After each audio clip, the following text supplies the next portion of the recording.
Hello everyone. वैसे student जो खासकर अलीगढ़ मुस्लिम यूनिवर्सिटी 2024 में काउंसलिंग में पार्टिसिपेट किए हैं या पार्टिसिपेट करने वाले हैं, आज हम इस वीडियो में काउंसलिंग को लेकर डिटेल में आपको जितने भी डाउट्स हैं वो भी इस वीडियो में क्लियर हो जाएंगे और आपको ढंग से समझाएंगे।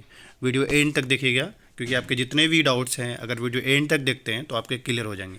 अगर आप इस चैनल पे पहली बार हैं या इस वीडियो को पहली बार देख रहे हैं तो इस चैनल को सब्सक्राइब कर लीजिए, साथ ही वीडियो को लाइक कीजिएगा क्योंकि इससे बहुत आपका फ़ायदा होने वाला होगा इस वीडियो के एंड के बाद। चलिए स्टार्ट करते हैं। सबसे पहले आपको गूगल पे जाना है और आपको सर्च कर लेना है एएमयू एग्ज़ाम कंट्रोलर। जैसे ही सर्च करेंगे इस तरीके का आइकन आ जाएगा, टॉप पे लिंक आएगा इसका और अभी ये हो रहा है ओपन। ये रहा, ये लिंक रहा, इस लिंक पे आपको क्लिक करना है। जैसे इस पर क्लिक करेंगे इसके ऑफिशियल वेबसाइट पर आ जाएंगे। आने के बाद इस तरीके का आइकन दिखेगा। और एक बात और मैं बता दूं कि जो भी कैंडिडेट्स जिसका डॉक्यूमेंटेशन इशू है खासकर मार्कशीट को लेकर, तो उन लोगों के लिए ये है कि एएमयू ने एक परफॉर्मा जारी किया है। मैं उस परफॉर्मा को वीडियो के डिस्क्रिप्शन बॉक्स में टेलीग्राम का लिंक है, वहाँ पे मैंने सेंड कर रखा है, वहाँ पे आप एक्सेस कर सकते हैं। मतलब उसमें ये है कि आपको बेसिक डिटेल डालकर जो आपके मार्कशीट है उसको लगाकर आप सबमिट कर देंगे। वो एज अ प्रोविजनल एडमिशन होगा। उसके बाद फाइनली जब आपका एडमिशन होगा तो जब फिजिकल रिपोर्टिंग के लिए बुलाया जाएगा उस टाइम आपको ओरिजिनल डॉक्यूमेंट सबमिट करना पड़ेगा। चलिए फ़िलहाल यहाँ पे आते हैं। तो अभी हम एंड में कमेंट भी देखेंगे कि कई अलग अलग टाइप्स के कमेंट्स आ रहे हैं, तो उसको भी हम बता देंगे ढंग से कि किसके साथ क्या सोल्यूशन है। तो चलिए सबसे पहले थोड़ा काउंसलिंग पोर्टल पे चलते हैं। ये रहा काउंसलिंग पोर्टल का लिंक। इस पर जैसे क्लिक करेंगे तो एक न्यू आइकन ओपन होगा। यहाँ पे आती है हमने ईमेल आईडी पासवर्ड दोनों टाइप किया है। इसके बाद आपको हल्का सा स्क्रॉल करते हुए नीचे आना है। यहाँ पे ये लॉगिन पैनल दिख रहा है। देखिए पहले मैं बता दूं कि ये जो वीडियो है वो हर एक कोर्स के लिए, मतलब चाहे आप 11th के लिए हो, BA BSc BCom BLLB BTech, जितने भी कोर्स के लिए आप काउंसलिंग में पार्टिसिपेट किए उन सभी के लिए। तो ये आपको ये नहीं होना कि हाँ भाई 11th या बीएससी, कुछ नहीं, सबके लिए। तो अभी हम क्या करते हैं, सबसे पहले लॉगिन करते हैं। लॉगिन करते इस टाइप का डिटेल आ जाएगा। अभी हम एक कोर्स का काउंसलिंग अकाउंट ओपन किए हुए हैं। आप यहाँ पे देखिए कि verified approved final status verify, मतलब सिंपली अगर वेरीफाई हो लिखा हुआ आ रहा है आपके काउंसलिंग पे, इसका मतलब आपका जो काउंसलिंग है वो सक्सेसफुली वेरीफाई हो चुका है। यहाँ पे रेड कलर से कुछ भी लिखा है आप ध्यान में, उसका ध्यान में दीजिएगा। बस ध्यान देना ये है कि आपका इस वाले सेक्शन में जो ग्रीन कलर में वाइट से वेरीफाई लिखा हुआ है ये आपका होना चाहिए, तब आपका 100% काउंसलिंग हो चुका है। 100% काउंसलिंग हो चुका है, वेरीफाई हो चुका है। ये काउंसलिंग वेरिफिकेशन का है। काउंसलिंग होना मतलब सबमिटेड होना, तो उस पर हमने वीडियो बनाया है। तो यहाँ से चीज़ें समझ में आ गया होगा। आप यहाँ से जाकर डॉक्यूमेंट चेक कर सकते हैं। यहाँ पे अब क्या प्रॉब्लम है स्टूडेंट के साथ, यही कि उनका डॉक्यूमेंट वेरीफाई हो चुका है। मतलब क्या है कि यहाँ पे वेरीफाई शो नहीं कर रहा है, यहाँ पे सबमिटेड शो कर रहा है। और व्यू वाला जब डॉक्यूमेंट में जा रहे हैं तो इस टाइप का डिटेल शो कर रहा है जो मुझे दिख रहा है। तो यहाँ पे भी बिल्कुल भी पैनिक नहीं होना है। एक्चुअली होता ही है ना कि एएमयू जो है आपके वेरिफिकेशन अंडर प्रोसेस में रखा है, इसलिए वो थोड़ा टाइम ले रहा है। मगर याद रखिए लास्ट डेट से पहले आपके सारे जितने भी कैंडिडेट्स जिस कोर्स में भी काउंसलिंग में पार्टिसिपेट किए हैं उन सबका वेरीफाई हो ही जाएगा। तो आपको पेशेंस के साथ खाली वेट कर लेना है। अगर आप किसी से भी पूछेंगे, किन्हीं के पास कोई एस्थेटिक जवाब नहीं है, जो है मैं क्लियर बता दे रहा हूँ कि पहले मतलब 3-4 स्टेप है। जैसे सबसे पहले तो आपको काउंसलिंग में पार्टिसिपेट करना है। पार्टिसिपेट करेंगे तो सबमिट कर देंगे तो पता चलेगा कि हाँ भाई आपका सबमिट हो चुका है, यानी काउंसलिंग हो चुका है। अगर सबमिटेड लोग लिख कर आ रहा है यानी हो चुका है। अगर आपका री सबमिशन का ऑप्शन आ रहा है इसका मतलब कोई डॉक्यूमेंट मांग रहा होगा और वो डॉक्यूमेंट मेंशन होगा कौन सा डॉक्यूमेंट चाहिए। फिर इसके बाद फिर चला जाएगा वेरिफिकेशन प्रोसेस में। वेरिफिकेशन में 2-3 दिन का टाइम दिया है, तो इस बीच में वेरीफाई भी हो जाएगा।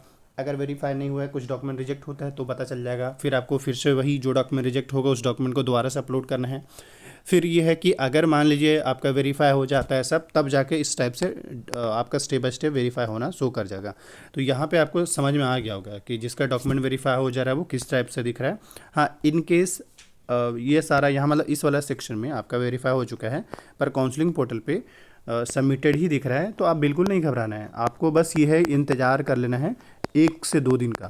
उसके बाद एएमयू ऑटोमेटिकली आपके जो डॉक्यूमेंट है वेरीफाई करके और आपके जो काउंसलिंग पोर्टल है डायरेक्ट वहाँ पे वेरीफाई दिख जाएगा, जो मैं दिखाना चाह रहा हूँ, यानी कि इस वाला सेक्शन में। अब हम थोड़ा सा बता दें कि देखिए ये जो भी चीज़ें हो रहा होगा, जो भी चीज़ें होगा वो काउंसलिंग जो शेड्यूल है, काउंसलिंग जो डेट शीट है उसके अकॉर्डिंग होगा। तो आपको परेशान नहीं होना है।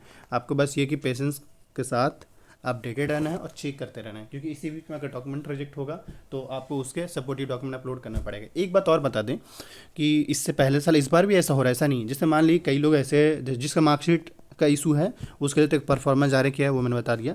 जिसका डीएस कैटेगरी में हुआ ये कि बिहार तो है, यूपी डीएस कैटेगरी में आता नहीं है, but student DS category select कर दिया है और उसको रीसबमिशन अपलोड करने का कह दिया है। आप क्या कीजिए, फिर से उसी पीडीएफ को यानी कि डीएस कैटेगरी को सर्टिफिकेट और एक एप्लीकेशन लिख दीजिए और मेंशन कीजिए अपने अपने हिंदी में जो आपको समझ में आता, लिखिए तो सही, लिख दीजिए to the controller Aligarh Muslim city और लिख दीजिएगा सब्जेक्ट में कि रीसबमिशन ऑफ डीएस कैटेगरी, और अपने रिक्वेस्ट कर दीजिएगा कि सर मुझे जानकारी नहीं थी कि जो डीएस कैटेगरी के अंदर यूपी भी आता है या अलीगढ़ यूपी नहीं आता है, मेरे से गलती से सेलेक्ट हो गया और मुझे अपलोड कर दिया है। सो सर इसको रिमूव करके आप ऐसे ही हमारे काउंसलिंग पोर्टल में यानी डॉक्यूमेंट को वेरीफाई कर दीजिए, और ये मेरे साइड से ही गलती हो गया, आइंदा से ऐसा नहीं करेंगे, बस उसके बाद आप सबमिट कर दीजिए तो हो जाएगा। ये भी बता रहे हैं कि जिसने भी डीएस कैटेगरी मान ली मांगा है और नहीं दिया तो उसका ऐसा नहीं कि वेरीफाई हुआ है, पर मैं सजेस्ट करूँगा आप एक एप्लीकेशन लिख करके दे दिए ताकि उनको समझ में आ जाए, ठीक। यानी एक ही पीडीएफ होगा, उसमें आपका डीएस कैटेगरी भी होगा, उसी के नीचे एप्लीकेशन होगा, एक पीडीएफ बनाकर अपलोड कर दीजिएगा उस सेक्शन में, ठीक।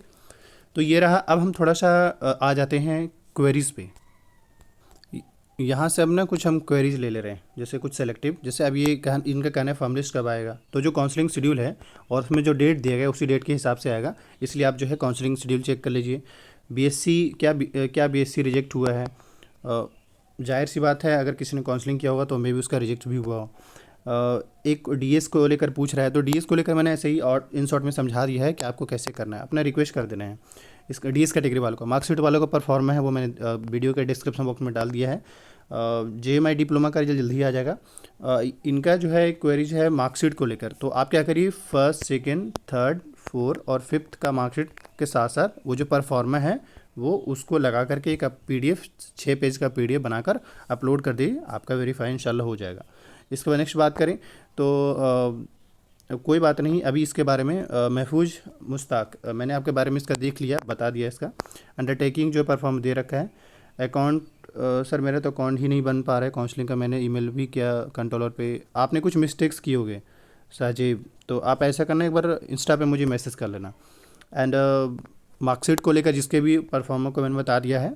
12th को सर मेरा बस 12th की मार्कशीट के लिए रीसबमिशन शो कर रहा है, बट एक्शन में व्यू डिटेल नहीं आ रहा है, तो वो आ जाएगा एक दिन बाद, ऐसा होता है। मतलब मान ली आज अगर रिजेक्ट होगा तो उसके अगले दिन ही अपलोड कर पाएंगे, लेकिन ये भी है कि अगर आपके साथ ज़्यादा इशू आ रहा है तो वो जो परफॉर्मर मैंने बताया उसको अपलोड कर दीजिए। डिजी लॉकर वाला में अगर देखो डिजी लॉकर का मार्कशीट आपके पास है तो आप स्कूल या प्रिंसिपल से साइन करवा के अपलोड करेंगे तो होपफुली हो जाएगा, लेकिन अब आपके पास परफॉर्मा है तो साथ में परफॉर्मा अटैच कर दीजिएगा और मार्कशीट अटैच करके अपलोड कर देंगे तो होपफुली वो वेरीफाई कर देंगे। अब बाकी ये कि जल्दी ही बाकी कोर्स का भी वेरीफाई होगा।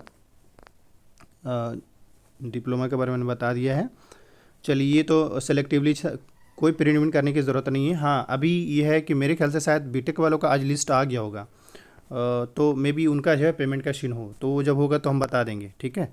नेक्स्ट बात करें यहाँ पे, यस आपको काउंसलिंग में जो है जैसे मैंने पहले बताया कि आपको 1 से 5 से, मान ली फाइनल ईयर का मार्कशीट नहीं है तो 1 से 5 तक और साथ में एक पीडीएफ परफॉर्मा वाला जो है जो मार्कशीट का उसको आप अटैच करके अपलोड कर दीजिए। अच्छा अब हम थोड़ा सा बात कर लेते हैं। देखिए काउंसलिंग को लेकर इतना कुछ तो आपको समझ में आ गया कि कब काउंसलिंग हो रहा है, कब वेरीफाई हो रहा है, कब रिजेक्ट हो रहा है, कब रिजेक्ट के केस में आपको अपलोड करना पड़ेगा, ये सारी बातें मैंने आपको बता दिया। अब आपको पेशेंस के साथ थोड़ा सा ध्यान देना है कि काउंसलिंग को हर 1-2 दिन चेक करते रहना है, ताकि जब तक वेरीफाई नहीं हो जाता तब तक आपको चेक करते रहा करना है। एक सवाल ये था कि क्या फर्स्ट लिस्ट में वेटिंग वालों को भी मौका मिलेगा? मिल सकता है, बिल्कुल मिलेगा। देखिए आपको 11th में भी मिलने वाला है, बीए में भी, जिसका भी डॉक्यूमेंट फाइनली रिजेक्ट हो गया है उसका तो जाहिर सी बात है मिलेगा ही मिलेगा। जिस भी कैंडिडेट्स का जो सिलेक्टेड में था उसका डॉक्यूमेंट रिजेक्ट हो गया है तो फिर तो उस केसेस में जो चांस में वाले एस्पिरेंट थे, कैंडिडेट थे, उनको मिलेगा ही मिलेगा। तो इसीलिए फर्स्ट लिस्ट में जो फॉर्म लिस्ट फर्स्ट आने वाला होगा उसमें आपको मौका मिलेगा। अब थोड़ा सा काउंसलिंग पोर्टल पर लेके चलते हैं। बस फिलहाल ये है कि यहाँ से आपको ये काउंसलिंग पोर्टल है, यहाँ से पता चलेगा, यहाँ से आपको फॉर्म लिस्ट जो है वो ये रहा, काउंसलिंग शेड्यूल डेट शीट जो आ रहा है वो, बस बाकी जैसे जो अपडेट आएंगे आपको इन्फॉर्म किया जाएगा। Thank you.